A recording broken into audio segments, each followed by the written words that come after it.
Hello and welcome to our new community education series, How to Support a Loved One Who Has Been Impacted by Addiction. Yay! Okay.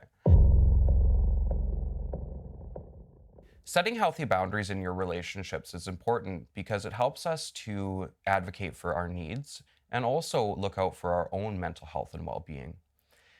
The first tip that we have on how to set boundaries is give yourself permission. It's okay to set boundaries. It's important that you are looking out for what you need. If you notice that there's an issue happening and it's really starting to bother you, then you have the right to set that boundary. Tip number 2, understand why you're setting the boundary. We have to look at what we're saying and why we're saying it. A good perspective on this is to remember that when we say no to something, we're actually saying yes to something else. So when we say no to somebody, no, I'm not able to drive you to your work every single day, what you're saying yes to is, yes, I'm going to honor my own schedule and my own ability to help in this situation.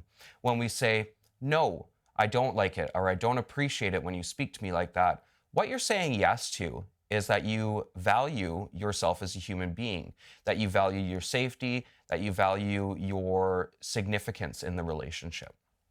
Tip number 3. Tip number 3, be clear and concise. When you're setting a boundary with somebody, you need to be clear about what it is you're setting the boundary about. Number 1, what is the issue? Why is it that you need to set this boundary? Number 2, what is the impact on you? And number 3, if the person continues to cross this boundary, what is going to happen?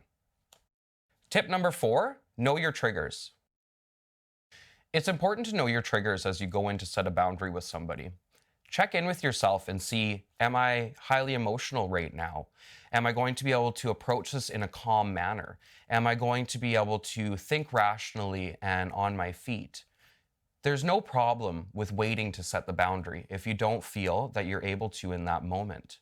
It's important, though, that when you do set the boundary, again, that you're able to be clear and concise so that the person understands that this is not just an emotional decision, but there's logic behind it, there's rationale behind it, and it will help you to set that boundary and also maintain it. Tip number 5, taking care of yourself. As with anything in life, it's important that we fill up our own cup. We've often heard it said on the airplane, if the cabin pressure is to decrease, put your mask on first. We have to remember that throughout our day, we have to put our own mask on first. We have to take the time to make sure that we're listening to our body, that we're drinking enough water, that we're eating proper foods. But self-care can be much bigger than that. It doesn't always have to be a giant event. It could be 10 minutes or 20 minutes of reading when you get home from work. It could be shutting off your cell phone for an hour. What is important about self-care is that it's time that you've scheduled for you. It's something important to you, and it's something that you enjoy doing. Thank you for joining us for the Community Education Series. If you want to learn more information, please visit us at Together We Can's website at www.twcrecoverylife.org. If you're interested in our free family programming, please visit us on our website, click on the heading Recovery, and click on Family Programs. Thank you so much for joining us.